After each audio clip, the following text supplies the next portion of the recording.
Hello, and thank you so much for listening to the Impostor Syndrome Files. Rather than release new episodes during these busy holiday weeks, I'm sharing some old favorites. So, in case you missed it the first time around or you want to check it out again, I hope you enjoy this replay. And please share it with your friends, colleagues, or anyone else that you think might benefit from the conversation. Thanks again, and happy holidays.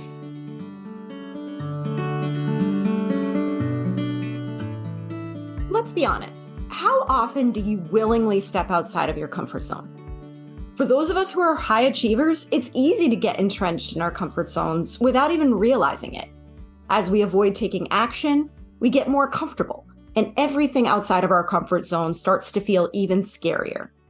But as my guest this week, Aaron Trahan, reminds us, growth and comfort do not coexist.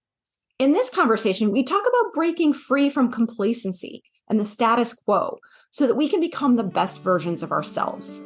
Thank you so much, as always, for listening.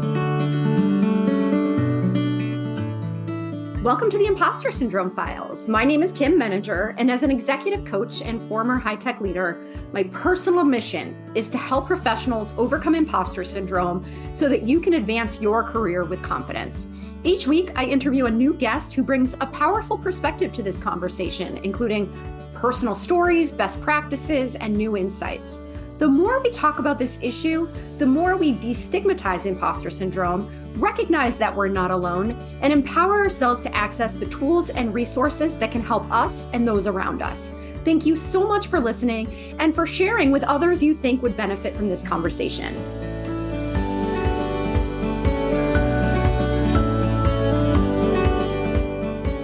Welcome, Aaron. I am so excited to have this conversation with you today, and I'd love to start by inviting you to introduce yourself.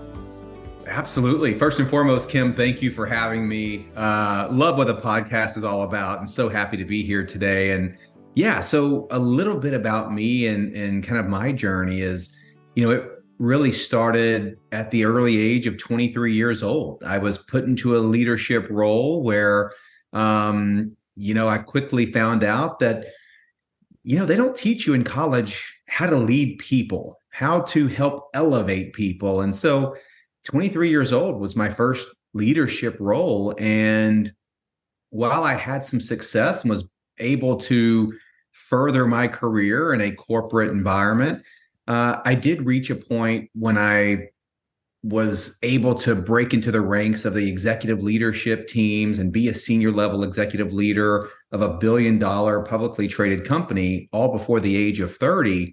While that's all the highlights and the headline, it was a very look yourself in the mirror type of moment. And as Marshall Goldsmith says best, what got me here is not going to get me there. I realized exactly how much I didn't know. And, it was a big fork in the road moment. So what sits underneath that headline for me was, I'm confident I've made every mistake there was to make as a young executive.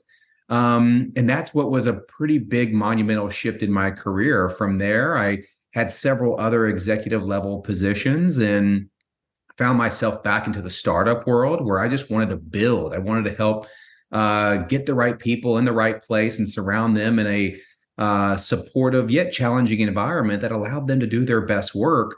And as I was working on myself through that journey and figuring out how to be the best possible leader that I possibly could, I know the people leadership skills and capabilities I had early on in my career were lacking.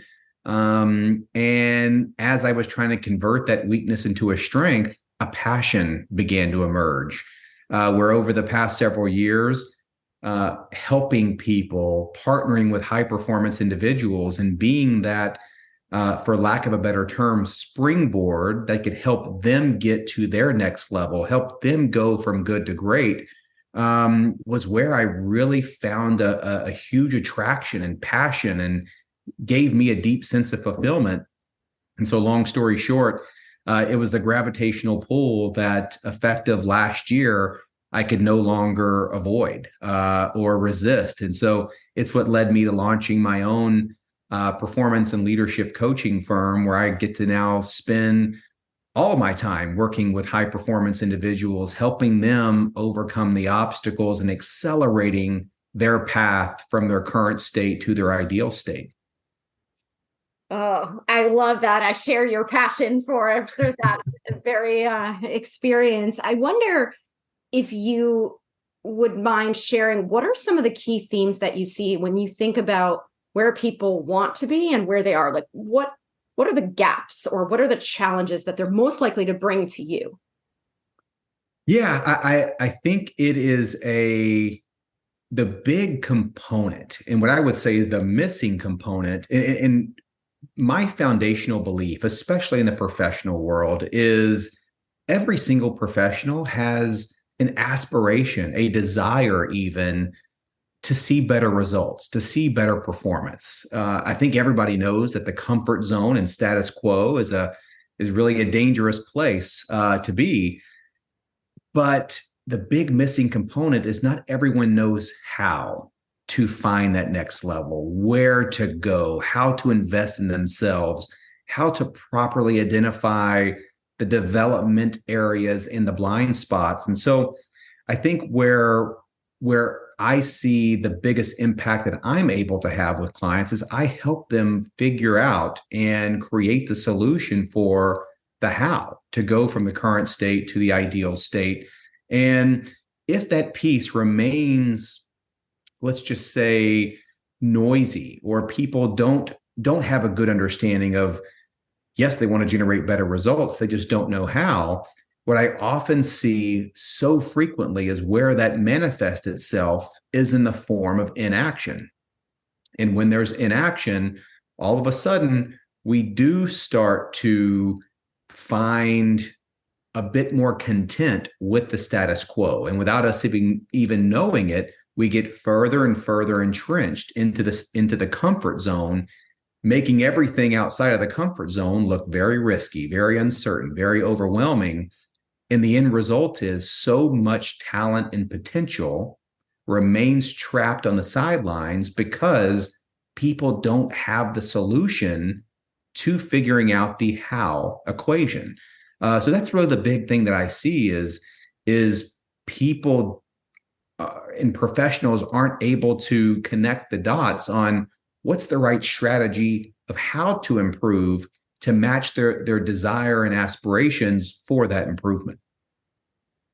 I love the way you said that because I think about that too when I work with, I think we both work with high achievers, high performers. And so they're people that have obviously done, they have great track records of success. But when you get to a certain point, you have more agency.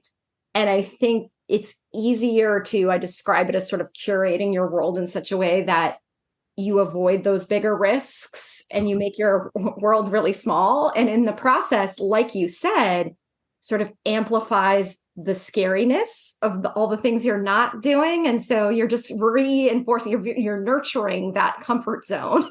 Oh, yeah. You are so spot on. And I like to share the message sometimes that, look, we're all chasing success and we want experience. We never want to feel unsuccessful or inexperienced. Nobody wants that. But when you achieve certain levels of both of those elements, you've realized some form of success and you now have what I refer to as domain experience, where whether it's within a company or within a given industry, you start to know things and kind of feel like you've got such a grasp of it that you lose that learning edge. And so there's a downside to the combination of success and experience. And it's exactly what you said. All of a sudden, it is so easy to get comfortable there. You've got a nice track record and resume to kind of look back on and say, yeah, I am pretty good. You're in a field where you've got so much experience where you're not challenged every single day. You've kind of seen these things before. You've got the experience. And that's exactly where the cracks in the doors start to open for complacency to sneak in. And once that happens, it's the comfort zone and status quo can paint such an illusion of safety and security that yeah, everything outside of that little bubble seems very, very scary. But that's where all the growth lives. Um, there's a great saying that I love is that it's a hard truth for some, but the fact of the matter is growth and comfort do not coexist. And I think that's where when people develop that combination of some success and that domain experience, it's hard to leave that comfort side of the equation to go out and find more growth. So what do we do, right? Because I mean, what you're describing is it's such quote unquote normal human behavior, right? We read Right. so many of us, despite what we tell ourselves we want, will fall into this trap. Like, how do we break free from it? Yeah, and it's a great question because that's really the foundation of where I've created my firm, and it's called performance mindset. And there's an age-old saying. I think Henry Ford said this over 100 years ago, but it remains true even today. And it's whether you think you can or think you can't, you will always be right. And so when I think about the different mindsets, Carol Dweck from Stanford's done a great job of making fixed mindset and growth mindset easily understandable for all of us. But I started to notice something about those with a growth mindset. And so every room that I speak in or every group, I like to do this little exercise that's then given me enough feedback to say, I typically see a general rule of a 70-20-10 mindset that applies to essentially every team, every room, every group.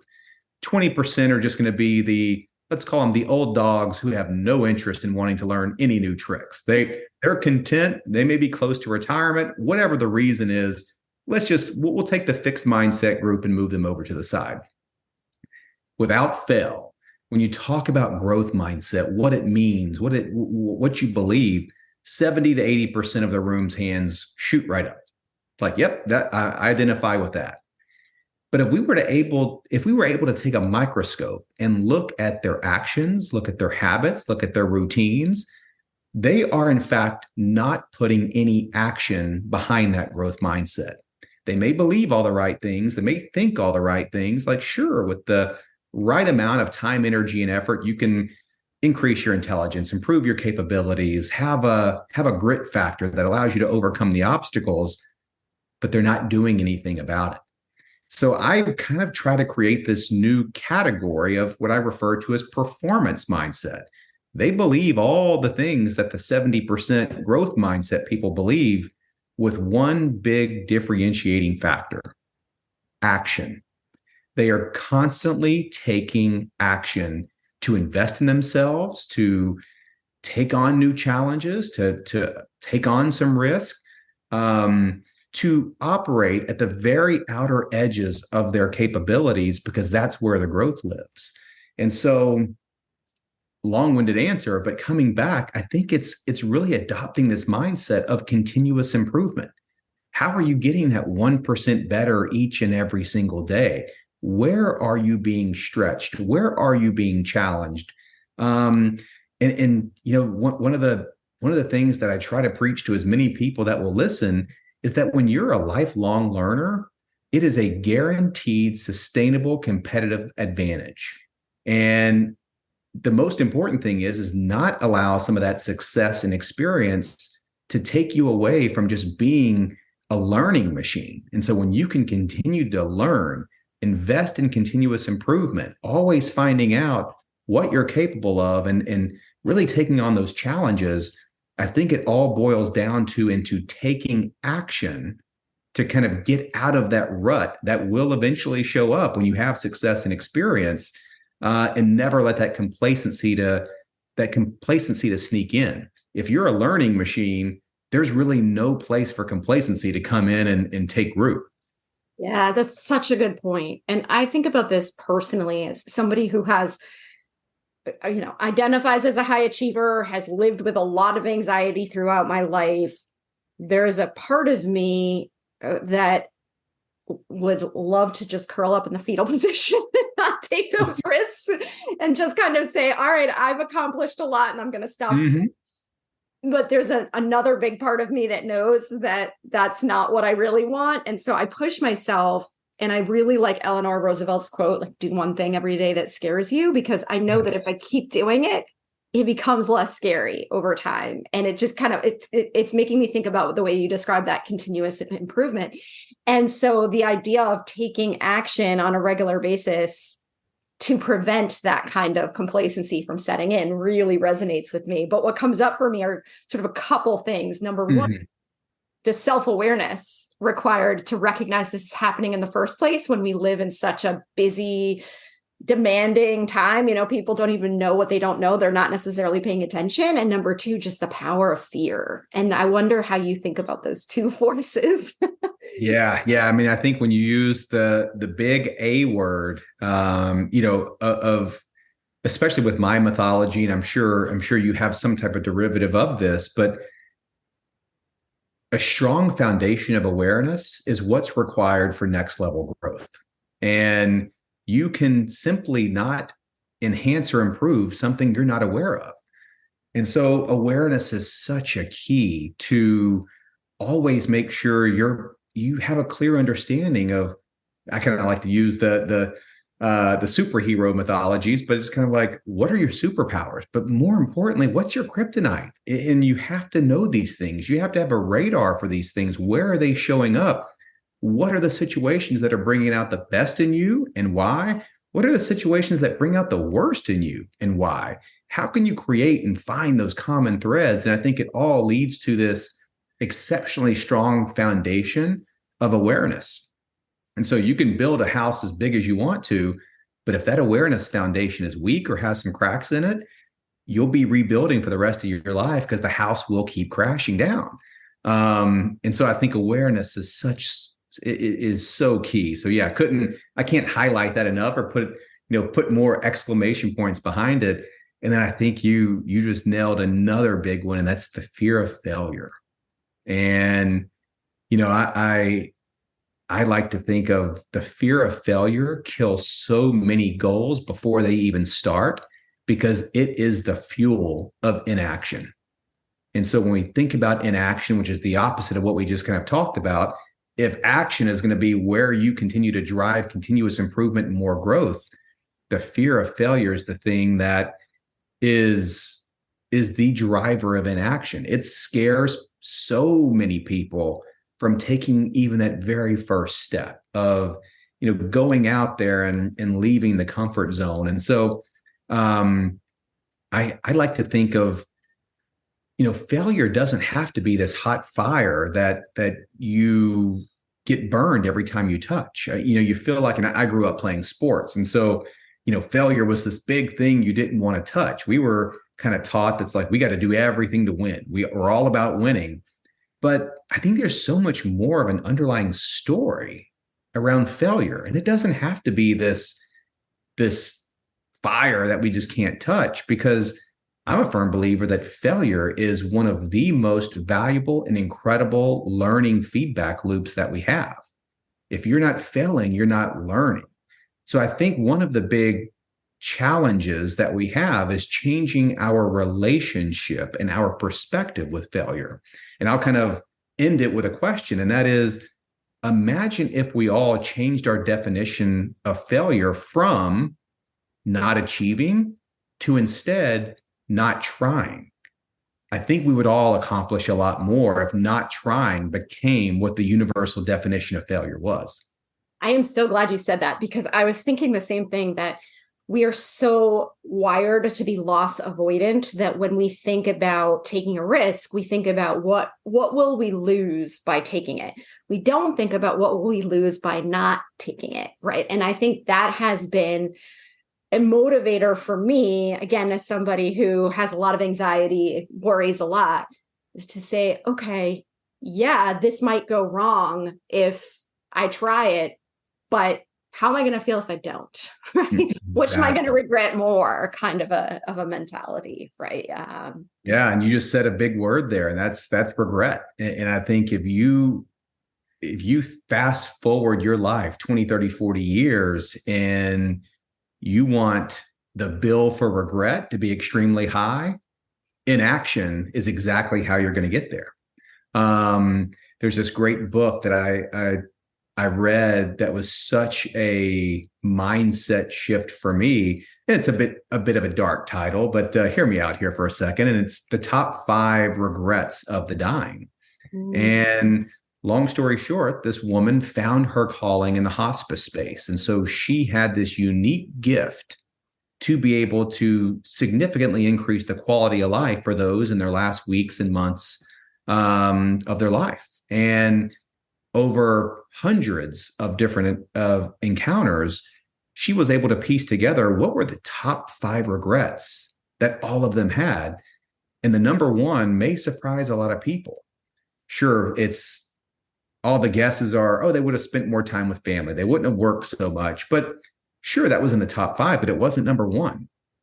Number one, the biggest regret of people at the very last stages of life was being able to look back and say, I never truly lived my most authentic life.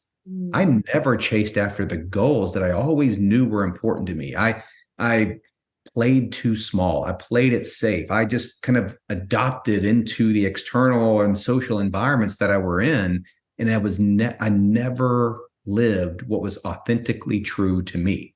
That, more than anything else, is what sat most heavy with those people at the very last stages of life. And so it's just a great reminder of, yeah, I mean, if you think the price of going out there and taking that risk is too high today, wait until you get that bill for regret way later on in the future from not acting to the point that you made. And I love using that wisdom or insight as a driver to overcome the fear. Because if we can reasonably predict, right, that we will have similar regrets when we ultimately, hopefully way in the future, reach that point. Yeah. But I wonder, how do we, and I'm just kind of thinking out loud here, I don't expect you to have this magic wand solution to everything, but I wonder how we keep that front and center when we're just in a constant state of fight or flight, or just kind of reacting to the world around us. I think this comes back in large part to the awareness piece. Are there practices that you recommend, or things that you think people can be doing on a regular basis to just kind of always keep that on their radar so that they're not reflexively making these decisions? They can make more intentional choices. Yeah. I've got 2 things that really come to mind, and they're, let's just call them mindset tools that I use with my clients. But one of which that I've kind of posted a little bit about is kind of an advice on advice. And I think we're so quick to want to pull in advice from a lot of different places, and especially there's a lot of people out there who is more than willing to share advice around, here's how I became so rich and successful. And I think it's important to realize sometimes that we almost have to take all external advice with a grain of salt. We may be at risk of just listening to someone else's winning lottery tickets that may not apply to us whatsoever. So one of the tools that I like, and you mentioned it, it's all around awareness. And to generate that awareness, we've got to zoom out. We almost have to say, all right, we're deep into the weeds of our everyday life. So our hands are dirty. We're in the thick of it. We got to zoom out to get perspective. I know of no better way to do that than to seek advice, not from others, but what would our 80-year-old self tell us? If we could just fast forward and think about our 80-year-old self, or 70, you pick the number, but somewhere deep into the future, with all the wisdom and the hindsight that our future selves would have, combined with a lack of time and ability to create change, what would they tell us we should be doing right now around taking action or not taking action? So I think that's the first thing. And that, for me, I tell people, don't take my advice. I don't know all the facts of your life, your journey, but you know who does? Your future self. They're always going to know what's most important, or back to the story from the book, what's most authentic to you. Listen to that person, because at that stage in your life, you want those to be your golden years. You don't want to be consumed with the thoughts of what if, or I should have done that. And then the second thing that I have is really what I call, my success happiness audit. And to really be able to kind of level set on all these things, it's just three simple questions. And it really highlights the awareness and clarity around the things that are most important to you. And the first one is how are you defining success for yourself? Not external standards, not how it looks on an Instagram or LinkedIn feed, but what truly defines success for you? And then ask the same question about happiness. What does happiness look like for me? And to avoid this big regret factor or finding the things that make the most meaning for us, there's a third question that follows up those first two that brings it all together. And can you achieve your definition of success and your definition of happiness at the same time? So do those two things align, or are they in conflict with each other? And you would be surprised, due to the lack of awareness, that people are chasing this definition of success without realizing they're giving up all of the happiness side to get it, only to think that once they achieve it, that then they'll be happy. Spoiler alert, it never happens.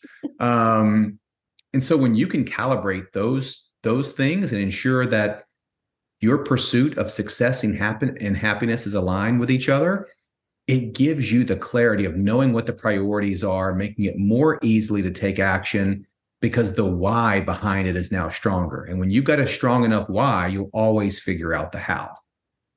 And I so appreciate that perspective on using yourself, your future self, as the guide or the mentor in this situation, because that why is unique to everyone. Like you said, right? Your experience is based on your values or your own definition of success, not necessarily mine. And so I can learn a lot from other people's experiences, but if I try to just copy and paste, right, then it's not going to be a fit. And so I feel like, it's always great to be out there trying to learn from each other. But I also think there's a lot of just, what's the magic recipe? What's the magic formula for how to do this? When in actuality, it's exactly what you're saying, which is to really look inward and to take that time to not just define those things once, right, but to be looking at them over time and iterating on them as you grow and as your values change over time. Yeah, and I think it still all comes back to awareness of then whenever you start seeing the thread that emerges itself, to know that it's there and start to be able to pull on it and see what happens and then follow it. And your description of that basically explains my career. Where if you would have told me 10 years ago, I'd be sitting here talking to you about this, doing what I'm doing right now, launching my own, coaching firm, I would emphatically tell you that there is 0% chance that would happen. But it took let's just call it an internal crisis, where I realized I had to reinvent myself. I was not nearly as great as I thought I was, and I've got to change essentially everything that I'm doing. I had to identify my weaknesses. I had to convert them into, if not strengths, just at least not things that were going to bring me down.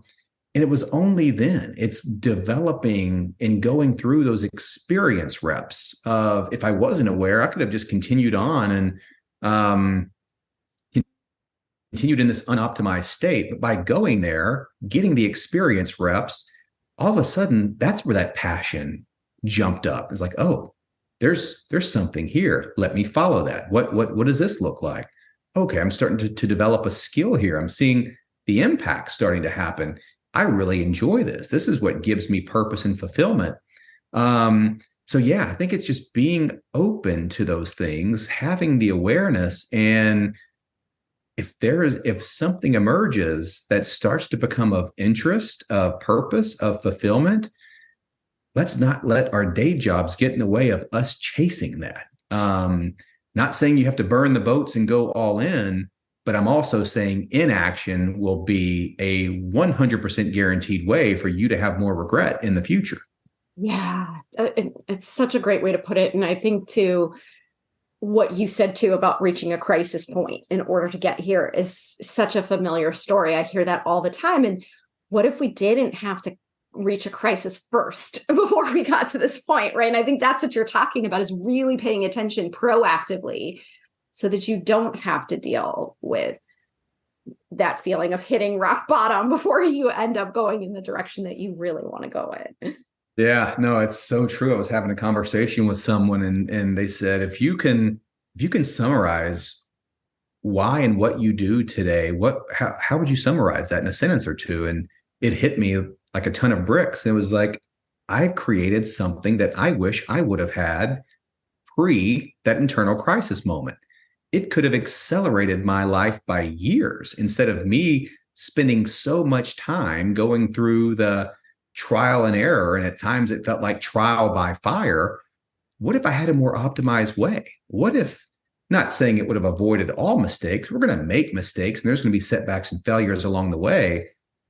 But if I had a system that could help me avoid the most impactful self-inflicted errors, how much faster and how much accelerated could I have got to an optimized state? And so, yeah, I mean, you just said something that really struck me, because that's exactly what I'm doing now. And why I'm doing it is because I've created something based off my own trial and error and experiences that did not give me the results I was looking for, to create systems now that is exactly what I wish I would have had along my journey, but didn't have.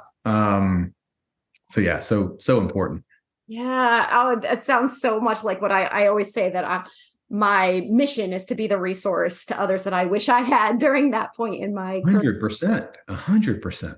And I wonder what you think about, because there's a very internal process to what you're describing. It's a very individual experience. But I also go back to the beginning of what you shared around that, just that universal gap that leaders face of not having the kind of training and support that we know is needed in order for them to be the most effective, most confident versions of themselves in those roles.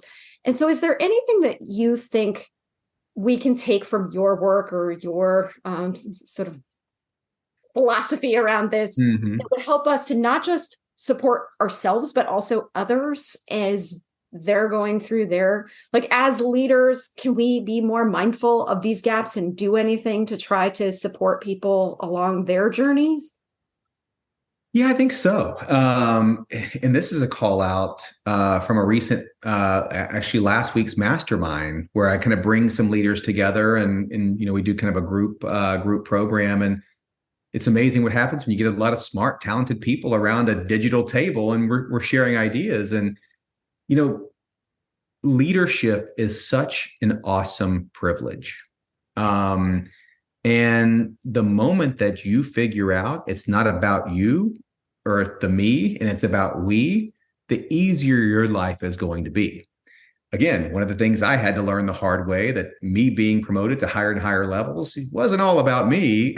It was about the structure and the environment that we created to generate results. And when you think about, I heard this interesting survey, that it was a global survey that was done to senior leaders across the world, that asked them, what percentage of your full potential are you expressing in your day-to-day role?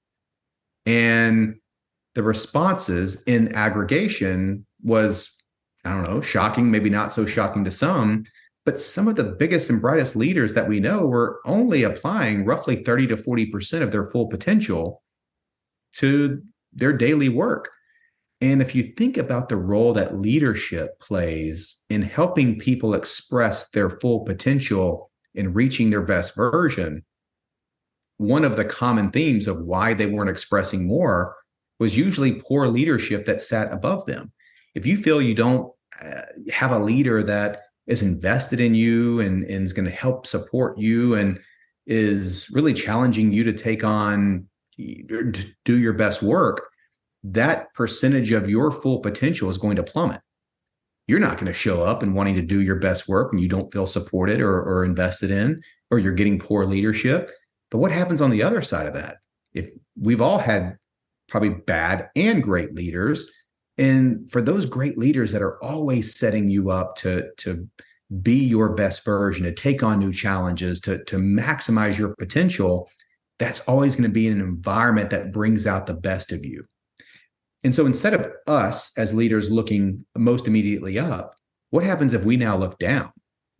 What type of environment are we creating for those around us to show up and deliver their most full potential and deliver their biggest impact and be the best versions of themselves? That's our challenge, right? And I think when we, regardless of what's happening above us, we as leaders, when we can create that type of environment below us, or even around us, I think that's where we can dramatically increase the type of culture and environment that allows people to show up, deliver their best performance, be the best versions of themselves, and increase that percentage of their full potential from these way too low numbers of 20, 30, 40% to something much higher. To close out on that thought, the brilliant quote from James Clear, your environment is the invisible hand that shapes behavior. So as leaders, we need to then shape the environment that shapes the behavior of other leaders that helps them show up and be great. And what I love about that is it's a very empowered viewpoint, because we can't control what we can't control, right? And I can't control my own manager, but I can control the environment that I create for my own team. And so I think that's a really great way to think about it, especially if you're feeling stuck or feeling like you don't have a lot of influence, of really thinking about what can you do within your own environment. 100%. Yeah. Wow. Aaron, this has been such a fantastic conversation. I feel so in sync with you. I just keep talking, but in the spirit of time, where can people find you if they want to learn more about your work? Yeah. Two places. First, my website, which is performancemindsetcoaching.co, no M. And then on LinkedIn, feel free to reach out. Let's connect. I try to think, I challenge myself with my LinkedIn account to deliver 10x value. So whatever amount of time that you're going to listen to one of the messages that I'm always posting or putting out there on a near daily basis, I'm trying to extend the impact that I'm having with my clients through my community, building that community, creating that environment that we just talked about that leads to impact and higher potential. And so if nothing else, let's follow me. Let's engage on LinkedIn. And I try to always give back to that community by posting mindset related messages and frameworks that add significant value. So those are the two best places. Well, thank you so much for this conversation and for all that you do. It's really important work. Yeah, thank you so much for having me. This was a great conversation. I feel like we could have went on for hours.